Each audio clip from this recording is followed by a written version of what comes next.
A e kuptoni ju se çka ka ndodhur në Shqipëri javën e fundit apo se kuptoni më? Është bërë një temë shumë shqetësuese në Shqipëri, kështu që rini 2 sekonda t'ju shpjegoj se çfarë po ndodh. Ka dalë para 2 javësh një lajm që edhe këtë vit mandarinat qeka me pesticide. Sipas AKU-s, edhe këtë vit fermerët kanë përdorur një pesticid që ka ndaluar tushiska dhe tek këto farmacitë bujqësore. Kam disa kohë që në shtëpi po shoh gjitha llojet e frutave, po vetëm mandarinën se shoh, kështu që këta të shtëpisë pas kanë frikë me e ble. Dihet që këto lajme të AKU-s gjithmonë shkaktojnë tërmet te fermerët sepse u ngel malli stok dhe nuk shitet dhe është puna e një viti të tërë aty brenda. Nëse më pyesni mua, i blen këto mandarinë aty obes, unë do thoja po, nuk ka problem.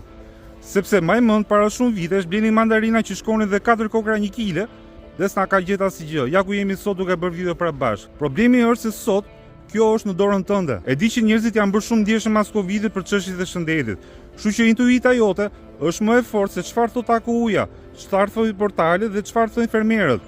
Kështu që lër një koment se çfarë mendimi ke për këtë temë, që ta lëm dorën e popullit të vendosë se çfarë duhet të bëj. Kaq për sot, shihemi prapë nesër.